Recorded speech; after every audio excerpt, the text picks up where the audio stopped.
नमस्कार. चुका सुधारता येतात, गैरसमजही सुधारता येतात.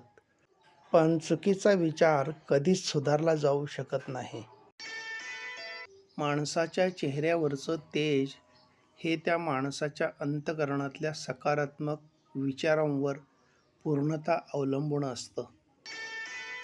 मनात इतरांविषयी प्रेम आणि सद्भावना असल्या की चेहरा सात्विक दिसतो. मनात इतरांविषयी आदर, आपुलकी असली की चेहरा नम्र दिसतो. मनात आत्मविश्वास असला की तोच चेहरा तेजस्वी दिसतो.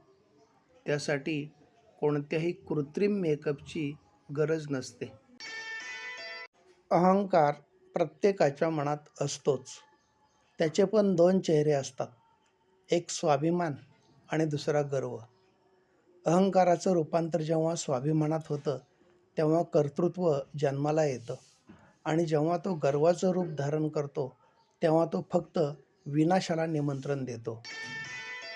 आत्मविश्वास, संयम, दातृत्व, धाडस आणि सहनशीलता या आपल्या शरीरातील अदृश्य शक्ती आहेत. त्या नेहमी जागृत ठेवाव्यात.